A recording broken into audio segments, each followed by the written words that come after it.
Hello, everybody. I just want to tell everybody the story of my crazy divorce. It touches on a lot of things that divorced people have to go through, and it's the story itself is amazing, interesting, and I hope you find it crazy, I guess, so I could feel normal. Anyways, I moved from Canada to Taiwan in 2004. I met my ex-wife there and we got married in 2006. Soon after getting married, things changed a lot. They were quite crazy. We got married and actually got pregnant all within the same week.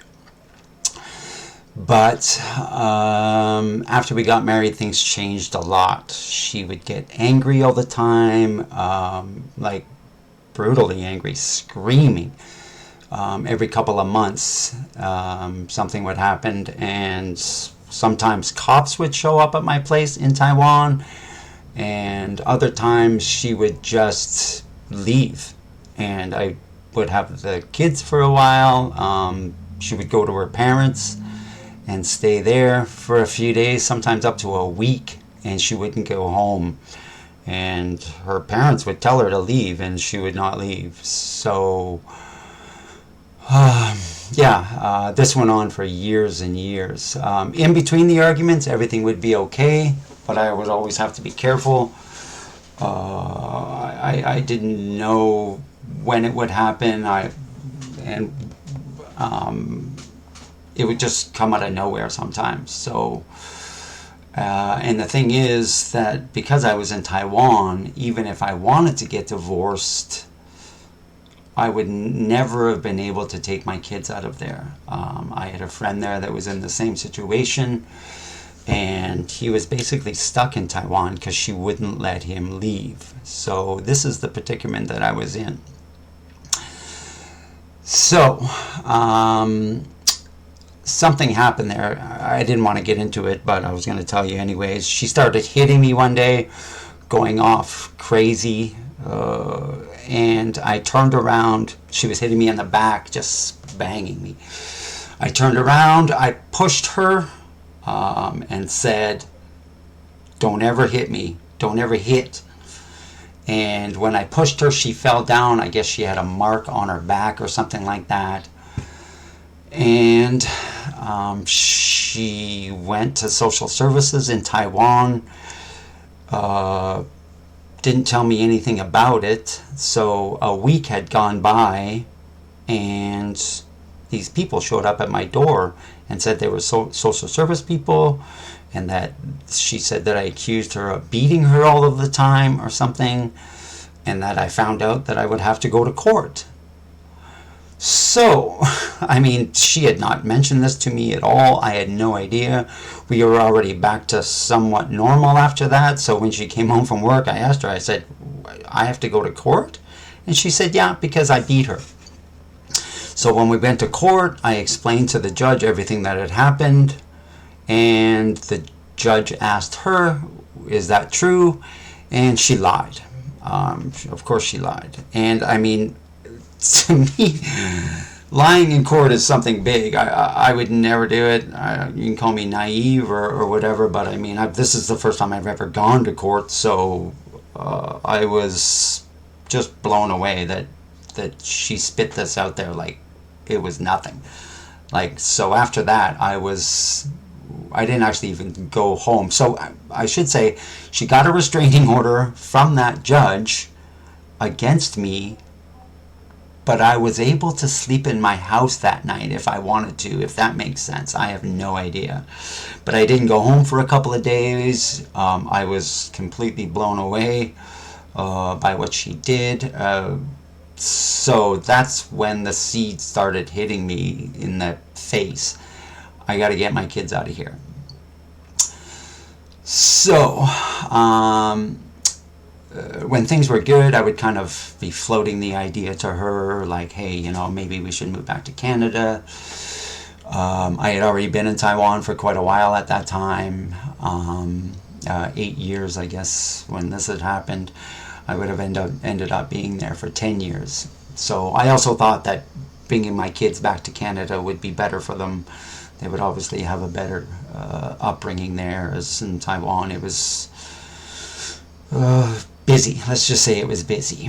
So we decided to move back to Canada and to Edmonton. We chose Edmonton because Edmonton had a Mandarin immersion program for the kids so they can still continue to learn their Mandarin. Also, my mom lived there. Although my mom lives in assisted living, she's somewhat handicapped. She wouldn't be able to help. At least the kids could see their grandmother sometimes. We thought about moving to Toronto at this point because she hates the cold, and I'm from Toronto, and I have a monster family there. I have a huge family, lots of support. So, but we chose Edmonton. Okay. So after we arrived in Edmonton, we applied for her permanent residence, and I would be her sponsor. For those of you who don't know, if somebody moves to Canada, you have to sponsor them, so the government doesn't have to take care of them. They know that they would be taken care of, so I would be her sponsor. She wouldn't be able to work during this time. She knew this before we moved there. So I found work after we had moved. Everything was great for a little while, and then she started to get angry. I would come home from work, and she would already be fuming. What the F am I doing in this effing country? I hate it here. I want to work. Blah, blah, blah, all the time. Not all the time, but I mean, it would happen more often than not. And she would screaming, throwing things around. And then she'd be angry at me, like I did something. We had already gone to our MP and asked them if there's anything they can do to speed up the process so she can get her permanent residence. They said there was nothing that they could do. So, yeah. So really that we were kind of stuck. Okay, so in September 2015, she was able to get work. There was some sort of new government program, which I thought was great. She found work just down the street in a mall, working in a retail setting, and she was like ecstatic. She was finally happy that she was able to do something and find work and stuff like that. Okay. So shortly thereafter, then on October 18th, she sent out this message on Facebook. I'm just going to go to it here. I obviously blocked out her name and her face. I just want to shout it out to this amazing, wonderful, and incredible person in my new Canadian life. Thank you more than a million times for everything, and I mean everything you have done for me. Who is not a friend or a relative at all. I'm the luckiest person on earth to have met you. You are more than an angel. Thank you. When I asked her who this person was, she wouldn't tell me. So I just figured it was somebody that she had met at work. She had been going out more often with friends of hers from work, which I thought was great. She was not so angry all the time and seemed a little bit happier. So, but shortly after this message went out, things started to get crazy again. But again, I should say that once I had my kids back in Canada, I don't want to say I gave up, but I didn't care as much, obviously, when she was angry. I already had my kids back home, so I was like, well, whatever, there's nothing I can do, so whatever. So, in mid-November of 2015, she came to me and said, can we please go see the Nutcracker? Which, I'm a big fan of musicals and that kind of stuff, so I thought, yeah, great, something for us to do. She was a dancer when she was younger, so I bought tickets for us, and I thought, this is a good thing, right? I'm just telling you, my mindset was like, everything was okay. Okay. So as things started to get closer and things were getting crazier again, On November 24th, I came home from work and was totally surprised. She had made me lasagna and chicken wings for dinner. These were my favorite things. We had been arguing that week, so I was a little bit surprised that she actually made it for me. I was kind of like, wow. We had made plans that night for the next day to go swimming. We were going to take the kids to the rec center, go swimming, which we had always done, played volleyball, played badminton and things like that. So went to work the next day, came home, nobody there. So I thought, I'll give her a call. Nothing. And this is the first time it had ever happened, that I came home and nobody was home. I was completely kind of baffled. I kept calling and calling and calling. This was on November 25th.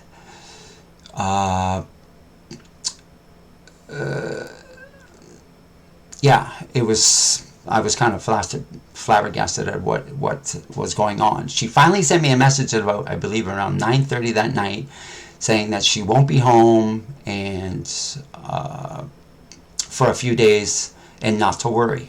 So I thought, what is going on? I asked her, do I need to call the cops on her? I had no idea. Again, I didn't know what was going on. I was completely surprised. I would later find out that she went to a women's shelter with my boys and stayed there for a few nights. So on November 25th, I didn't go to work that day, thinking that she had to bring the kids home to take them to school, which she didn't. So I sat around all day waiting. And then at about 10 o'clock that night, there was a knock on my door. People don't really knock on the door that much, so when I went to the door, there were two cops sitting there. And at this point, I was lost. I didn't know what was going on. They said they were there to serve me an emergency protection order. And I looked at them like, I don't know what you're telling me. What's an emergency protection order? They explained to me that my ex-wife had gone to the court that day and said that I was abusive to her and my kids. To which I replied to the police officers, not a chance. I've never hit her, never done anything. And of course the police were just there to serve the papers, and said there's really nothing they can do. I was completely baffled. How does somebody go to court without the other person and get them kicked out of the house, until you hear two sides of the story? So the police actually asked me to leave that night, but it was already 10 o'clock. I explained to them that, I was going to work the next day. There's no way she was coming home that night. So the cops were actually nice to me. They let me stay. The next day, I had to go and pack my vehicle with everything that I could, since I didn't know how long I would be gone or anything. Okay. So the next morning I went to work. I was lucky because at my work they actually had somewhat of a dorm situation set up for our foreign workers. We had a lot of Mexican workers that would come during the summertime, never had a place to stay, so I would stay with, I asked my manager, I explained to him what had happened, and he said I could stay there. So what they didn't know was I actually stayed there that night, and I stayed there for a few weeks secretly. I would leave after, well, you'll see. Okay, so the next day I had to get a lawyer, which I had never, didn't know what to do or anything like that. I was able to get a lawyer that day. When I went to meet my lawyer, I explained everything that had happened, showed her the emergency protection order, and there are three things that I will never forget that happened in that first meeting with my lawyer. First of all, she said that these emergency protection orders in Alberta anyways, she said they hand them out like candy to basically anybody who got them. And I thought, well, Isn't that nice? She also mentioned, after she found out that we originally met in Taiwan and lived there for many, many years and then moved to Canada, so she said immediately, "What if I was abusive, why would she move to Canada with me, leave her family and her work and her, like, everything that she's known, to move to Canada with an abusive person?" Which, of course, I had already thought of that. I thought, isn't that crazy? And the other thing I remember from that meeting is that she said that I had to be perfect. And what she meant by that is everything from then on in was about the children, was about getting my kids back, and just being the best person I guess I could be. She said, because you don't want to give the courts a reason to take the kids from you. So that's one thing I'll never forget, that she said that you have to be perfect. Okay. The 1 week later, I got laid off from work. So within a matter of 7 to 10 days, I had lost everything. I lost my kids, I lost my house, and I lost my job. I was, I don't know how to say this, but I mean, like, blown away. Just like, I remember just lying and crying and cradle and headache. Anyways, I was a mess. I was an absolute mess after this. Later, actually, my lawyer would say that it was good that I got laid off because, it gave me some time off. And yeah. So this is where I have to kind of tell you about my past. I grew up without a father in the 70s and 80s. My mom met her husband when I was about 5 or 6 years old. I used to live with my grandparents, with my mother, and they had a daughter about a year later. He was not a good man. He used to beat my mom and me. I've seen my mom get thrown through coffee tables, through closet doors. I don't really remember this, but my aunt said that she saw me throw me through a coffee table one time. Smacked around all the time, both me and my mother. I'll never forget a beating I got once. It was a Sunday, and he was in a bad mood, and I could tell he was in a bad mood, and he yelled at me to go up and do my homework. This is the first time and the only time he had ever done this. He had ever asked me to go do my homework. So I went upstairs, and this was grade 7 maybe-ish, so I was kind of messing around in my room. Not 10 minutes later, he came up into my room, saw that I wasn't doing my homework, and started beating me. And grabbed me and basically put me through my wall. Yeah, so...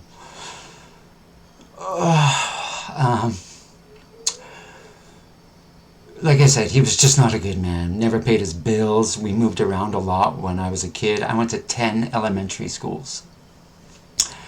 So, I mean, I know what abuse is. Believe me, I grew up with it. Now, have I ever spanked my kids? Yes, I have spanked my kids. Always on the bum, and again, always when appropriate. When called for example, Theodore, one of my youngest son, used to hit my oldest son, so in that case, I believe it's okay. I would always spank him on the bum. Yeah, and again, she used to spank the kids too, but again, for the most part, what I know, always on the bum. Okay. So when I was finally able to get to court on December 8th, 2015 was our court day. I had to sit and wait. I don't know if anybody's ever been to court before, but you have to sit and wait for your case to come up. During this time, I'm sitting and listening to the other cases, wondering, why am I here? Some of the other cases were, I don't know what to say. The one lady said that she couldn't find the guy and that he had stole her car. The other girl, there was just all of the different situations, and I just remember thinking, why am I here? Okay. So first her lawyer gets up and starts spitting out all these lies about me that she had told to the judge. And I was crying, and I wanted to talk to the judge and say to him, like, this is not true. My lawyer, I was not up sitting with my lawyer, I was in the back. My lawyer saw that I was standing up and looked at me and basically said, sit down. So I sat down. Then then my lawyer finally got up and spoke and said that there was never any abuse, that she just wanted me out of the house. And the court agreed with me. So the judge actually vacated the order. He told her lawyer that he didn't believe her. He was my hero. The funny thing is, my lawyer told me that when we get to court, what the judge would do is, and she said they do this in every case, they're going to get you visitation for your children, but then you'll have another court date where you discuss the emergency protection order. This judge threw it out right away. There was no going to court again. And I'll never forget, my lawyer turned around and looked at me like she was completely blown away. And later she told me this had never happened before, that a judge actually just threw it right out right away. So, I wanted to just run to the kids' school and take them. But my lawyer said I couldn't. She said, like, you have to be careful with her, because you never know what she's going to do. She could just go through this whole thing again and say this. So we had her lawyer and my lawyer come together with an agreement that we both had to follow. So then, a couple of days later, I was finally able to go and see my boys. I went to their school, and it was really, really busy. And I could hear my name, and like, not my name, but just Dad, Dad. And then I saw them, and they were both running towards me. It had been over 2 weeks since I had seen them, and I had never gone that long without seeing them before. So we were all hugging and crying. It felt so good, because I didn't know what they were, being told. I didn't know what they thought of me during all of this. But, it was amazing. It was just so amazing. Okay. So then on December 18th, I got an email from her. Remember now, I'm still her immigration sponsor at this time. So her meeting where she would actually get her permanent residence was booked. As we were not together all the time, at that time I had already called immigration, and I said, hypothetically, what happens in this situation? They had already told me that she would be denied if this happened. So, in this email that she sent me on December 18th, I'm going to go through it with you. So here it is. You can see it here. Let's see if I can make it any bigger. Confirmation of permanent residence appointment. She just sent me what they had sent her, that we had to go down there and she was going to get her permanent residence. But since we weren't together anymore, I just asked her, excuse me, but what do you expect of me in regards to this? We weren't together anymore. I wasn't her sponsor. So she replied, I had sponsored you in Taiwan since the day we got married. I filled out all the applications from you in Mandarin. We went down the immigration office and did whatever it takes to help you stay legally working in Taiwan. You made a promise to sponsor me in Canada before we moved back here with the 2 children last year. I have waited for almost 2 years. I'm finally invited to the appointment for permanent residence. This is the only chance I have to stay legally in Canada with our boys. I'm asking you to go to the interview with me and help their mom get the visa with me. Please don't take our children away from me. They need their mother and I need them too. So, we went down to the immigration office. It was on January 5th. I'll never forget. I didn't obviously know what to expect. When the lady came up and called our name, my ex went in first. I have no idea what was said. They were in there for probably 5 to 10 minutes. And then the immigration lady asked me to come in. She explained to me that, her application would be denied and that I was no longer her sponsor. The immigration lady never asked me what had happened. She didn't ask me my side of the story, not a thing. So when I left that office, I had no idea what would happen to her. I thought, I didn't think they were going to kick a mom out of Canada with the children here, but at the same time, I didn't know what was going to happen.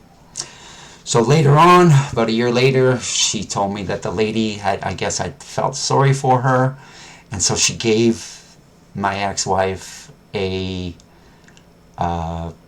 visitor's or a working visa. I thought, well, she said the immigration lady felt sorry for her, so I didn't know why the lady would felt sorry for her. Okay, so in January 2016, so then she had to get a job. She had to get a job to be able to stay in Canada. I guess in 2016, she got a job working for a Chinese family in a traditional Chinese shop. They sell Chinese types of things. So she wanted to take me, she had to work every weekend. So she just wanted me to take the kids every weekend. So I told her, no, I don't want the kids every weekend because that's not enough. I said, I want to see my kids as much as I can. I was laid off at the time, so I had lots of time. I couldn't go back to work because my mind was scrambled. My mind was a mess. So what we finally agreed on was that I would get the kids every weekend plus 1 week during the week. So in a 2-week schedule, I would have them 9 days, both weekends, plus a week. And then she would have them the next following week. So in a 2-week schedule, it would be, I have the kids 9 days, she had them 5 days. Our schedule was every 2 weeks. So, and this actually ended up, this is how they wrote it in the court. I put it in here. The parties should have shared parenting of all the children on a weekly rotation in accordance with the applicant's work schedule.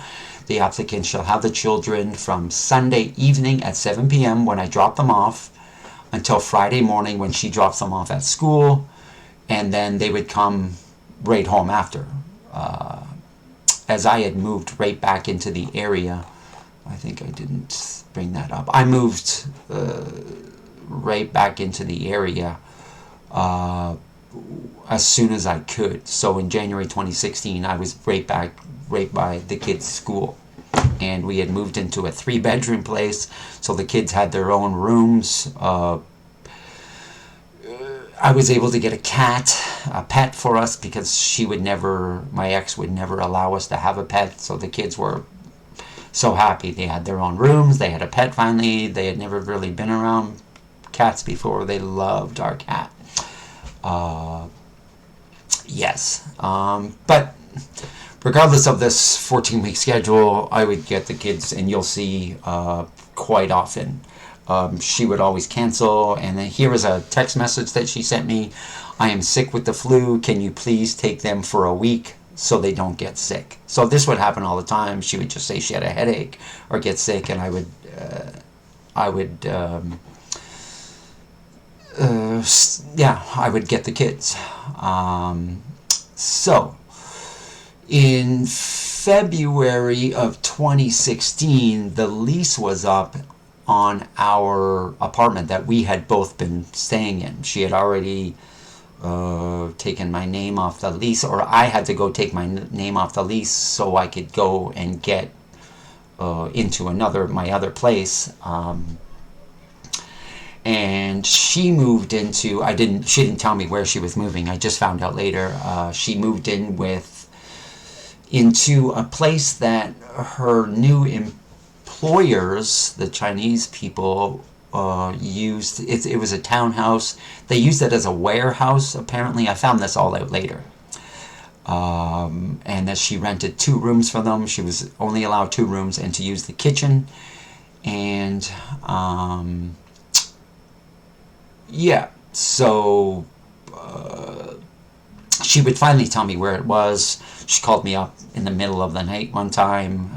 She didn't know Robert was sick. She didn't know what to do with him.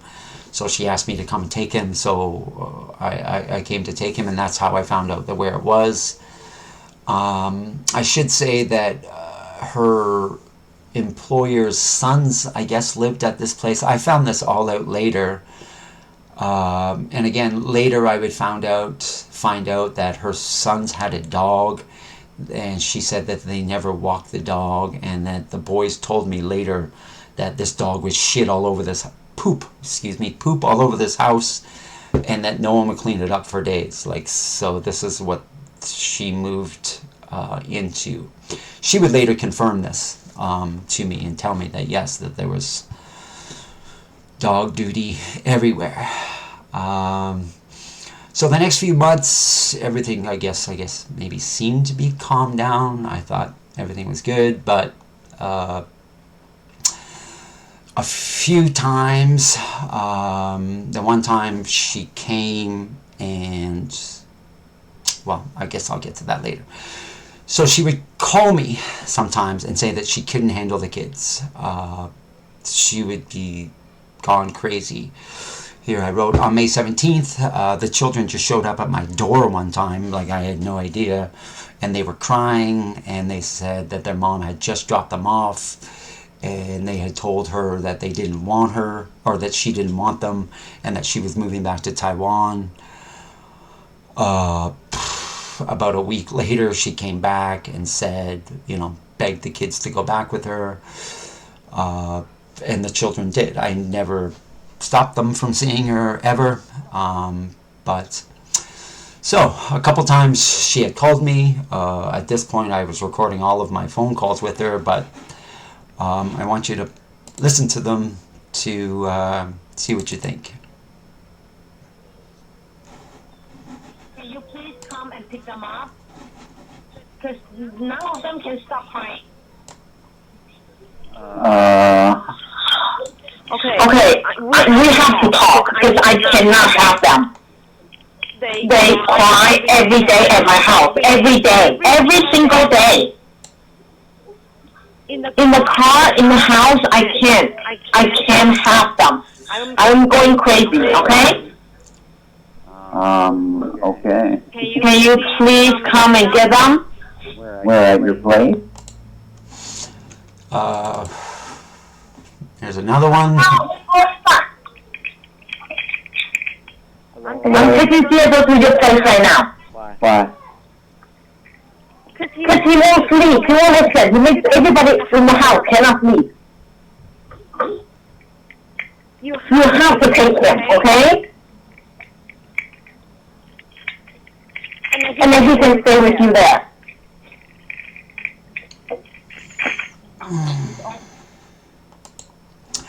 So, nothing ever did become of this. I had the audio, obviously, played it for my lawyer, but nothing ever did. She never did come and drop them off, except for a few times where she did drop them off and then come and beg and come and get them again.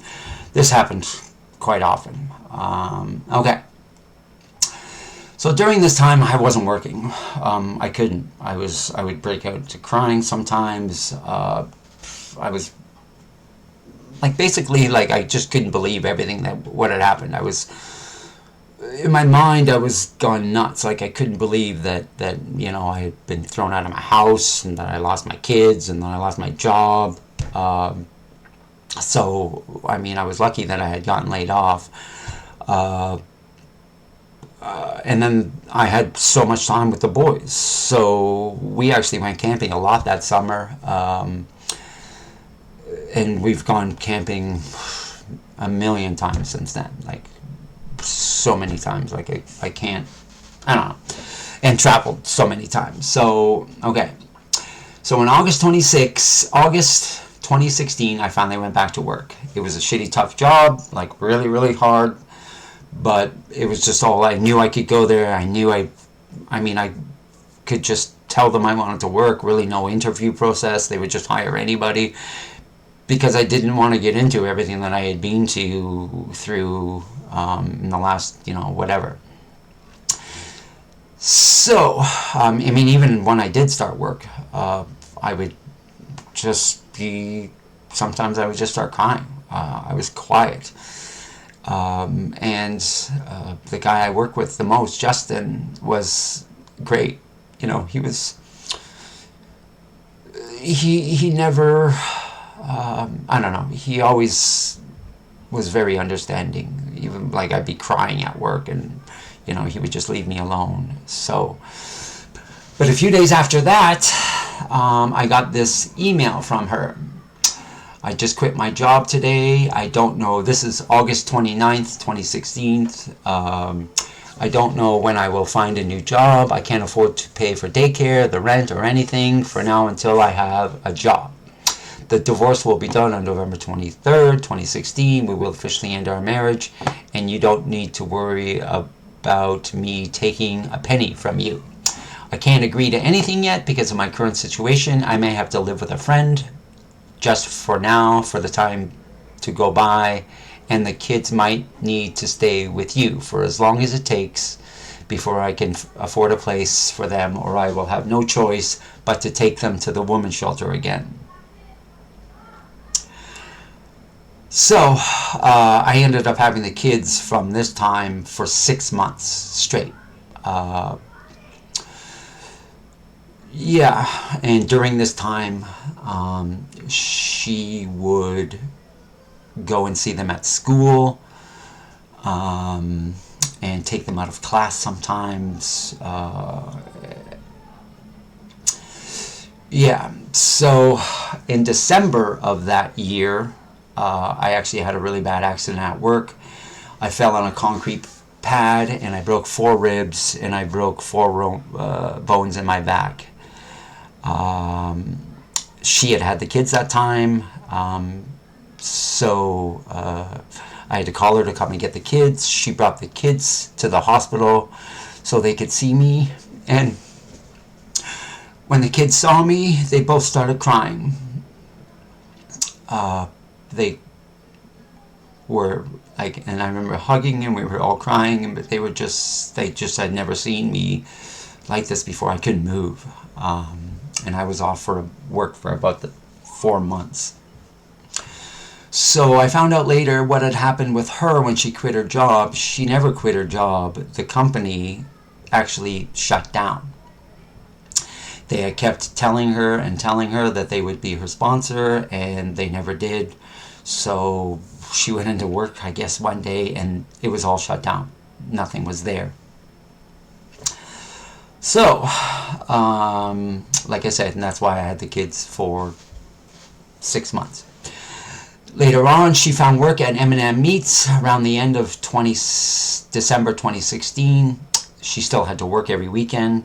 She wanted to go back to the same schedule, the 2-week schedule where I had the kids 9 days and she had them 5. But I told her at this point, because her schedule had changed, she had Monday and Tuesdays off at this job. So I told her maybe we should change that she should get the kids every Monday and Tuesday because she had those days off, and that she could spend more time with them because she could get them right after school. She didn't have to pick them up after work. She'd have all night with them for 2 days in a row, and then she would see them every week and not have to go 9 days without seeing them. She completely disagreed with this. But again, she would have disagreed with everything I would have said. It wasn't the ideas that she hated. It was just because they came from me. So in the first week of January, she started taking the boys on the Monday and Tuesday. And then I remember the first time that she had taken them, they came back to me and said that we don't live in that townhouse anymore, that they said that she moved from that place in the middle of the night, and that she moved in with her boyfriend. The kids had only met this guy, I think once or twice before, and now they were living with him. I was blown away. I thought, wow, I can't believe that she would do this. And the kid said he lived far away, so they had to get up really, really early in the morning to make it to school. I found out later that Theodore, or my youngest, tried running away from that place. And they both did not like it there. So because of I didn't want to go back to the old schedule, she took me to court. She wanted to go back to the old schedule again. And so on March 8th, was our court date, and my lawyer said that I would lose. So she said there's no point in going in, let's come to some sort of agreement. So we went back to the agreement that we already had. It was, again, my lawyer said I would lose because she was the mom. Okay, so we went back to that agreement. And this is when it actually was in the court documents finally. So I was happy about that. So it showed how often I had the kids. Okay, the next day, I got a call from the school principal. The principal said that my oldest, Robert, was getting sick often. And I knew he was getting sick quite a bit. And she said, I don't think he's getting sick. I think he's stressed out. And I said, I agree. And I explained to her what had happened, that she had moved into her boyfriend's house in the middle of the night. The children didn't like it there. They had to get up early to go to school.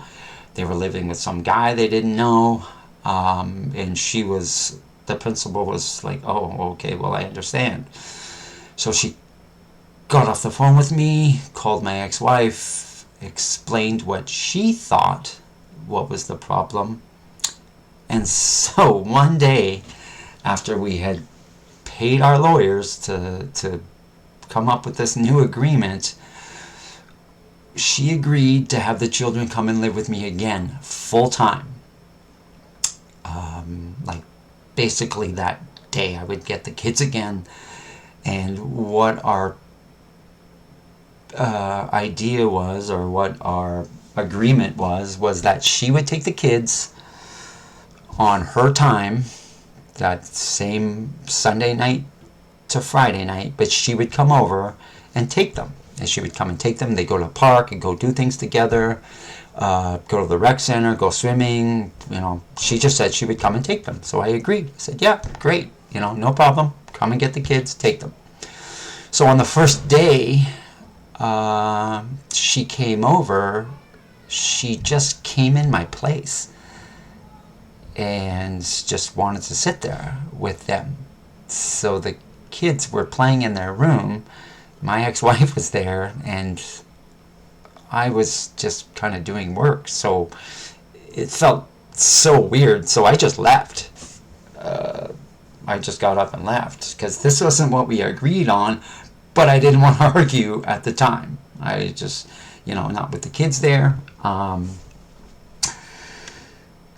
So this went on for a few months. It was so weird to me. So I would just go do my groceries, go swimming, go do things. And again, my oldest stopped getting sick. I mean, I was blown away by this. May 17th, I got a message from the school. The principal told me she knew it wasn't me because I didn't drop off this bag. But she sent out this email in May 25th, 2017. This afternoon, a lunch bag was dropped off for one of the boys, I believe. I think it was my oldest. The bag did not contain lunch, however, but a bag full of candy. I'm not sure if this has been happening on other occasions, but we've worked hard with our kids this year in educating them around choosing healthy food choices that put energy in their bodies and in turn help them make them better learners. Just wondering if such treats can wait to be given outside school hours. Principal knew it wasn't me, but she included me in the email, which was basically directly to the children's mother. Okay. So in July 2017, I took the boys to Vancouver Island for a holiday. We were gone for 9 days. Great time. On the way home from that trip, I explained to my children that their mother could not come in the house anymore. I explained to them what the deal was. I told them that she was supposed to be taking the kids out, never had, and that I basically didn't have a life. Like, how was I supposed to have a life with somebody if she just kept on coming to my house? So, I mean, I think they understood. They were young at the time, and already I'd been through a little bit. So after we got home, I agreed that she could come and see the kids, even though it wasn't her time to take them. So when she came over, I told her at that time that she couldn't come in the house anymore, that this wasn't what we agreed on, and that, that she could take the kids, but just take them, not stay in the house. She wasn't doing anything with them. She was literally like watching movies and while the kids were staying in the room. So she lost it. She started screaming in my apartment, like screaming.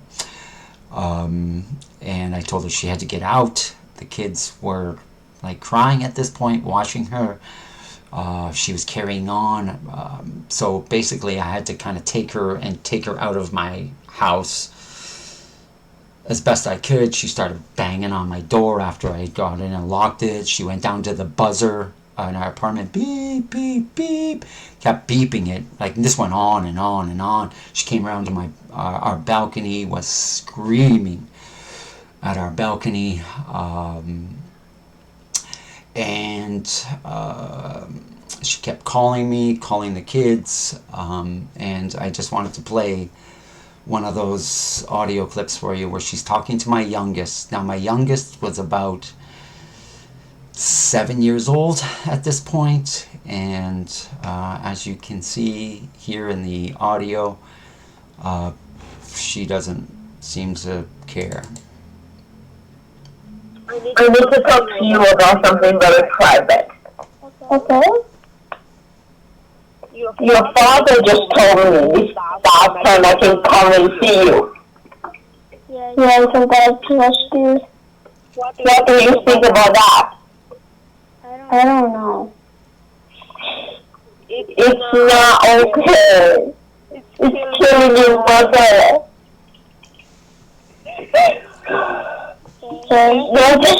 Mom, you didn't like the fact how you're allowed coming to our place, but we're not allowed coming. Like, You know what I mean?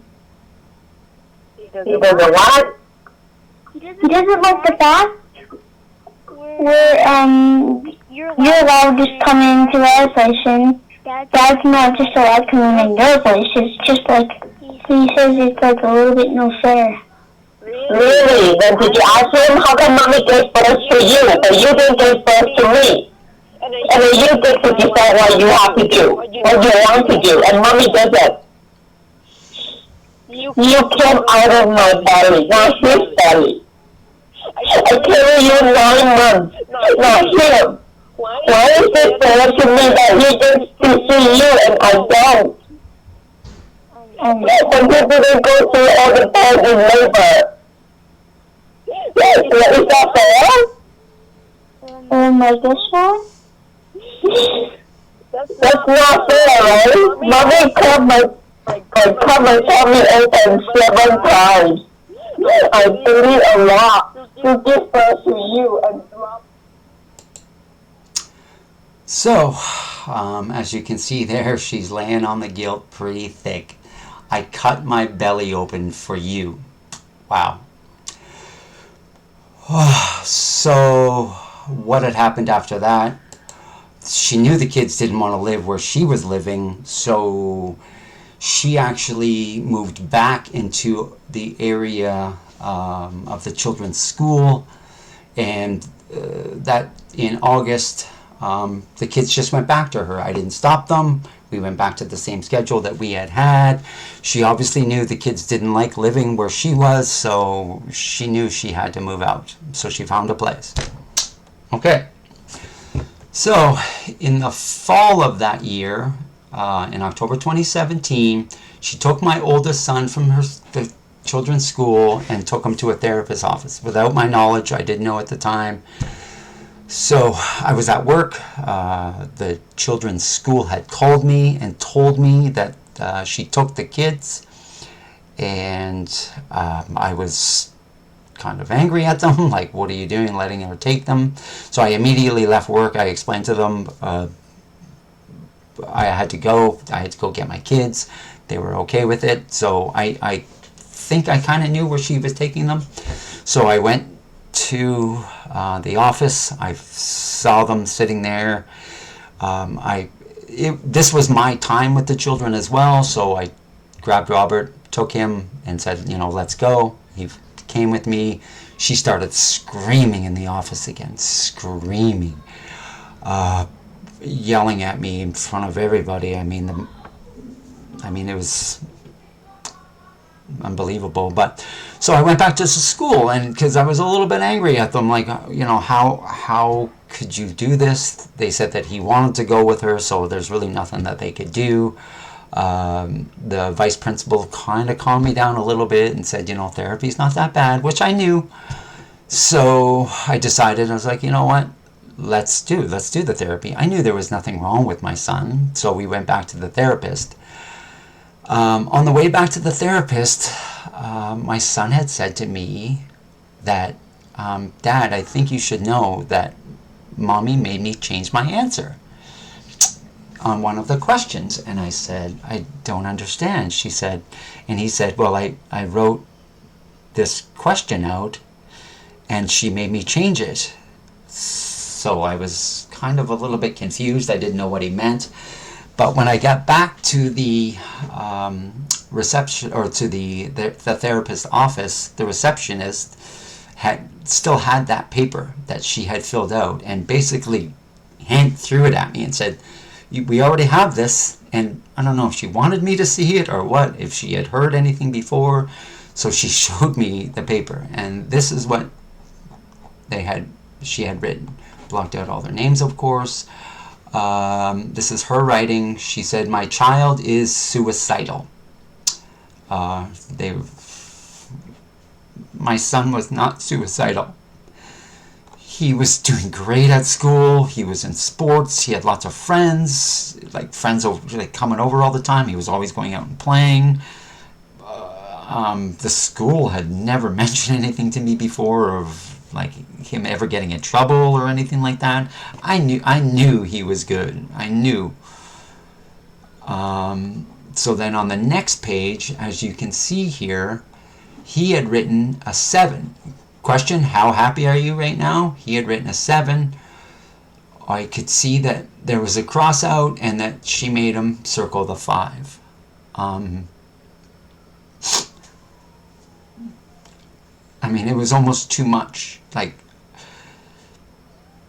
so a day goes by, and I get a call from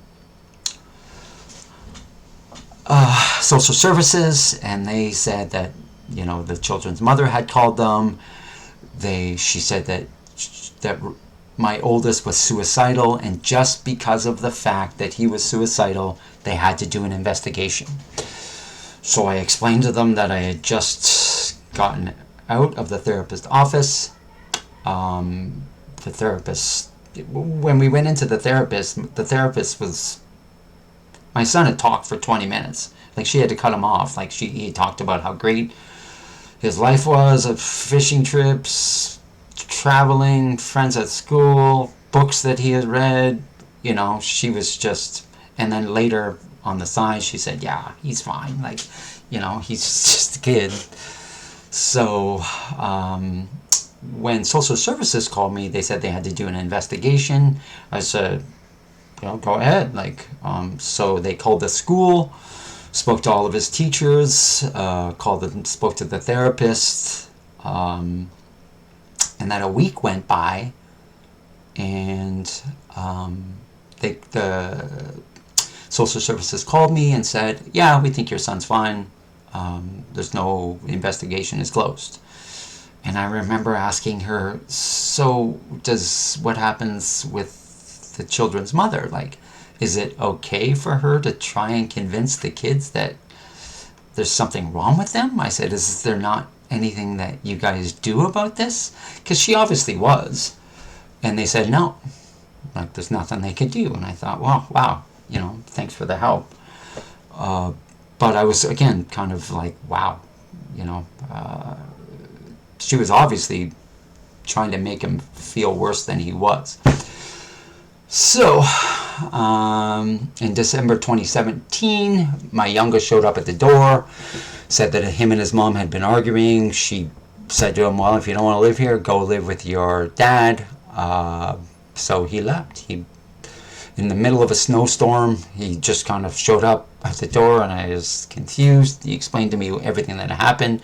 She showed up about 20 minutes later, and I let them talk, and he stayed with me the rest of that week. Okay, so in January 2018, she had my youngest son serve me court papers. He had only just turned 8 years old. He just kind of walked up to me and said, Mommy told me to give this to you. And I looked, and it was court papers. And I thought, oh my God, like,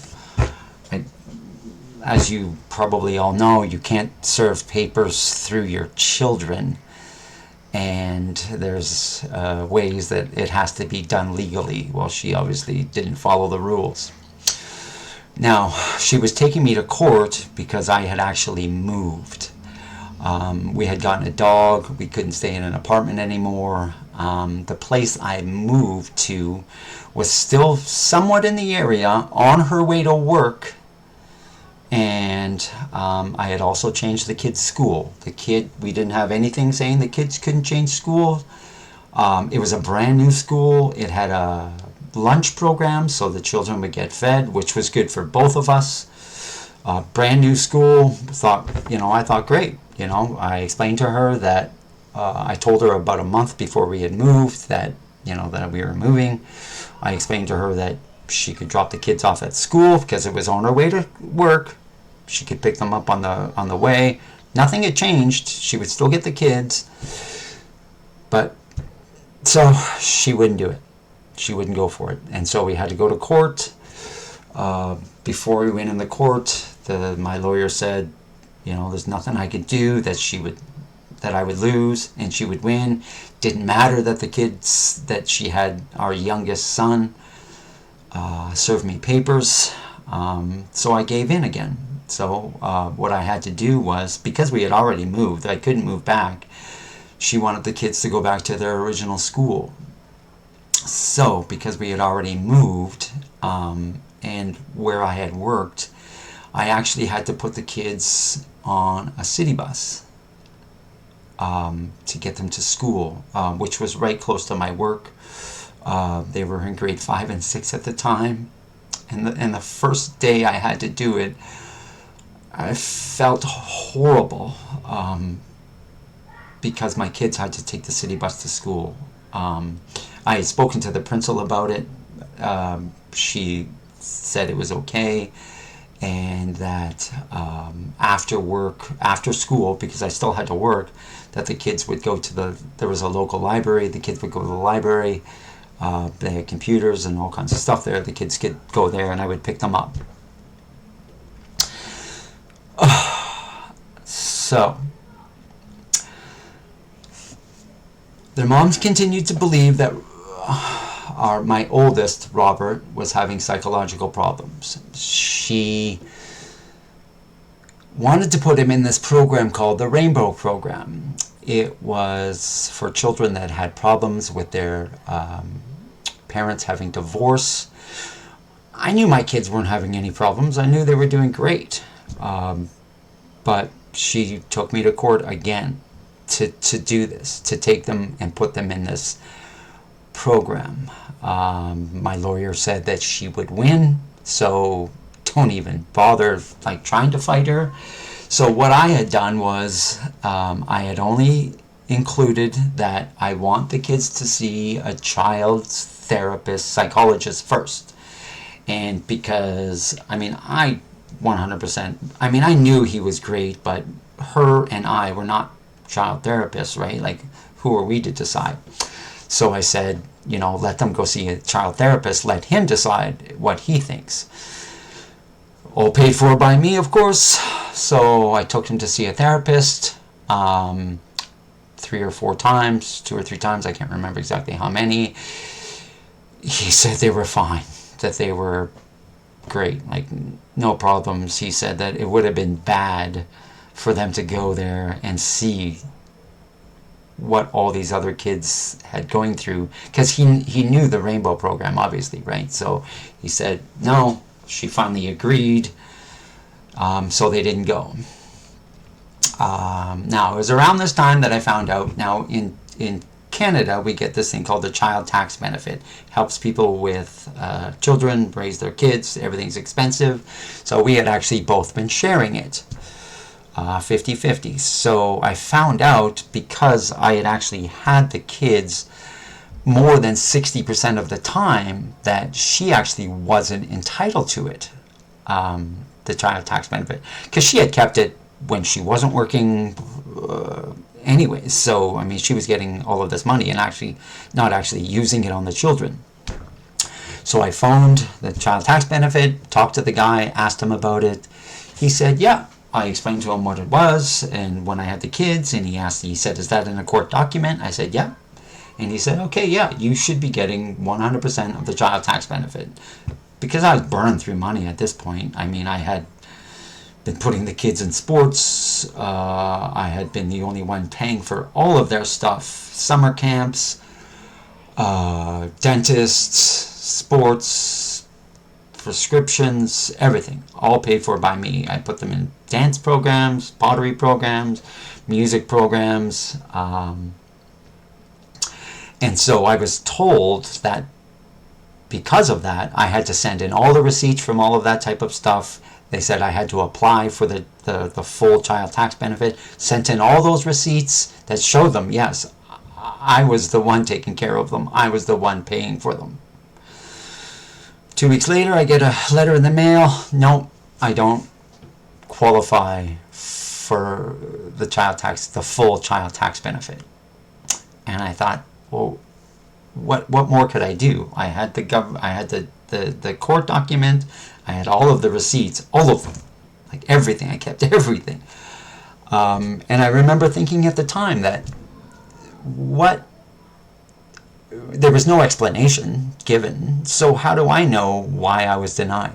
How do I know it's not some disgruntled male or female that's going through a divorce right now that gets the child tax benefit, for example, and they are the ones that denied me? These are the thoughts that I had going on in my head. I couldn't believe it. There was no explanation, so I just, left it at that.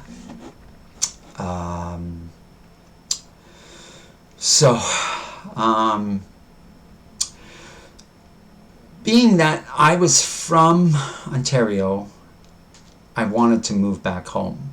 I wanted to be around my family. I had no one in Alberta that can help me.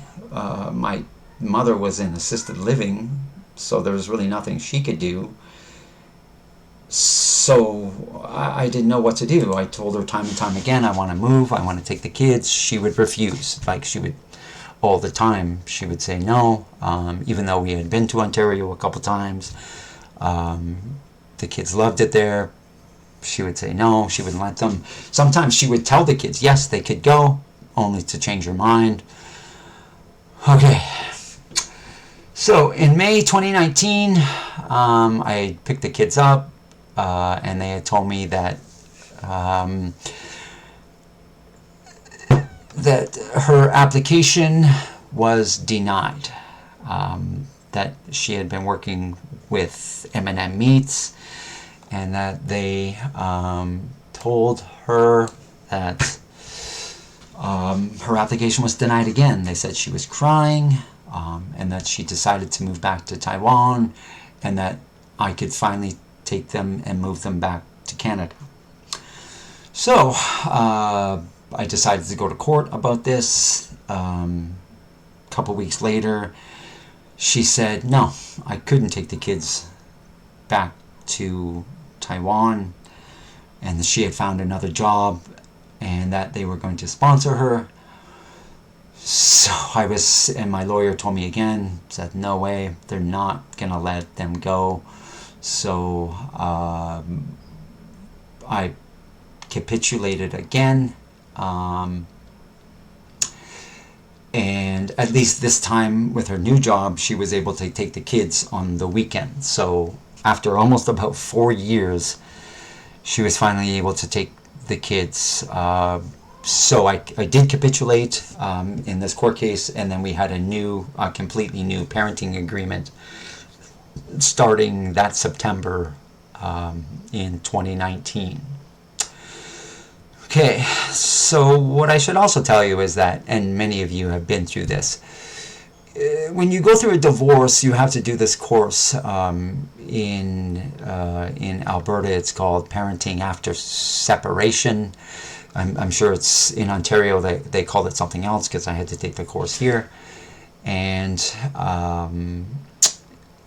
so I took the course in Alberta. It kind of goes over all the rules, how you should treat the children, how you should act in front of them. And she obviously was not following this.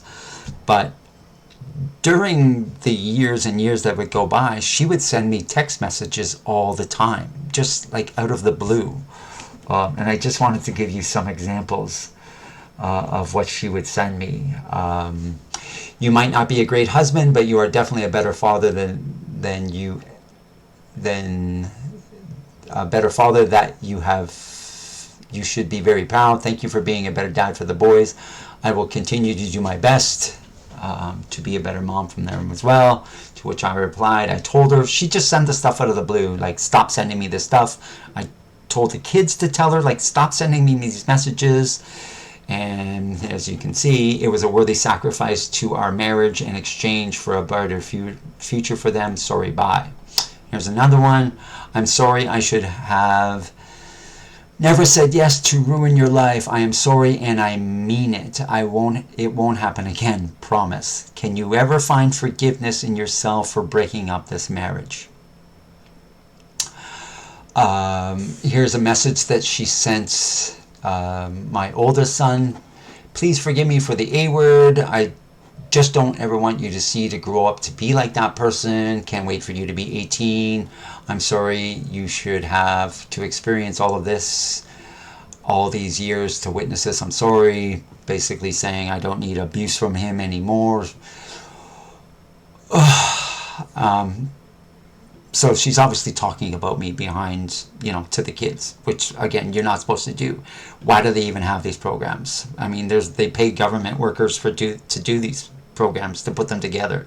There's no backing of them. There's no, you have to follow this or nothing's going to happen. Nothing bad's going to happen. Crazy. Absolutely crazy. So, in October of that year, it looks like I'm jumping around here, I got a call from a friend of mine asking me if I wanted a van. As you can see, here's the van here. It was an old 1990 van. It was aunt of a friend of mine who knew I was, had the kids and was taking care of them. She had this van, wanted to get rid of it, gave me a deal that I could not say no to. So I took the van, and it was around this time that I started thinking things were starting to look up. Like I started feeling happier finally, and about a month later I signed the divorce papers. So in March 2020, as everyone knows, COVID hit. My boys and I were in BC at the time. That was our third time there. When we got back, she wouldn't take the boys again. So I had them for 3 months. We had plans to go to Ontario that summer, and I told her I was taking them for a month. So we were gone. When we went, we drove the van. Had the greatest time. We had the greatest month. We had so much fun in Ontario. We drove back. I knew that the kids had a great time. I took them to see their mother. They were there for a few days. I got a call a couple days later from her, and she said, okay, she was going to allow me to take the kids. She had done this before with me, and nothing ever happened to it, but she said, yes, come right now. So I went to see her, I went to see the kids, we went to the park. She explained that she was going to let me take them. She filled out this document that let me take them. I think what had happened is the kids went back to her and just basically said, listen, we're going to move eventually. So I think she just kind of gave in. I knew it was going to happen eventually, so she just gave in. I tried to talk her into moving with us, not with us, but to Ontario as well, so she could see the kids. She decided no, she wouldn't come, and she moved back into her boyfriend's house. So, I mean, at this point, I was so happy. And then a month later, we were gone. And then, I finally thought that, finally I'm through this. She agreed to start paying child support while we were there. I got the full child tax benefit to help them. And little did I know that everything, it was not over, and there was more to come. And that's going to be part 2, because this has gone on a lot longer than I thought. So that'll be the next video. Thanks for watching. Bye.